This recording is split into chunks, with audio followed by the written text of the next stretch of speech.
Okay, jadi antara isu yang kami hadapi sebelum ni bila kita orang pakai JMV Max, kita orang jadi geram. Kita orang dah letak bajet sebulan RM30,000 ni, tapi kenapa dia spend hanya RM5,000 je?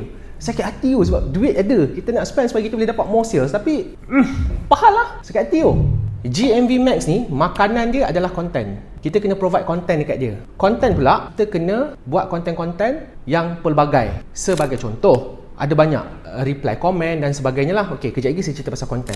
Dan GMV Max ni hanya akan aktif kalau konten video tu ada back kuning. Kita letak back kuning, kita letak produk. Baru dia akan trigger dan dia akan masuk dalam queue. Okey, flow dia macam mana? Bila kita ada konten video, kita letak back kuning, first dia akan masuk in queue.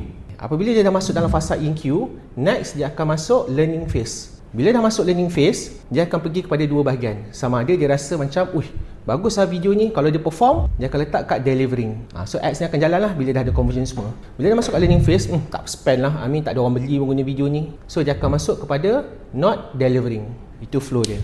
Namun, apabila video tu dah delivering for the past 1 month, 2 months kan, sampai satu tahap dia dah fatigue. Orang tengok video tu orang dah tak beli dah. Dia boleh masuk ke not delivering. Jadi kita kena ada banyak video supaya kita layak untuk masuk in queue dulu. Sebab ada setengah video tak layak pun masuk ni. Lagi sakit hati. Tapi kita kena tahu mana video kita yang masuk in queue dengan yang tak masuk. Kita boleh tahu. Kita masuk dekat Talk Seller, kita klik dekat bahagian marketing, kita tengok dekat Shop Ads. So kita tengok dekat JMV Max, kita klik back kuning. So bila kita klik back kuning tu, dia akan keluar semua video yang kita attach pada back kuning tersebut.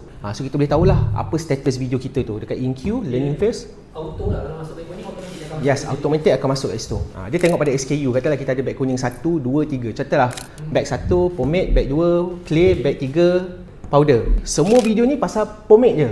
Pomade lah, kita nak highlight pomade, kita letak back pomade pump. So bila kita klik produk tu, SKU pomade pump, tekan, kita tengok kreatif, dia keluar video-video yang kita dah tag tu.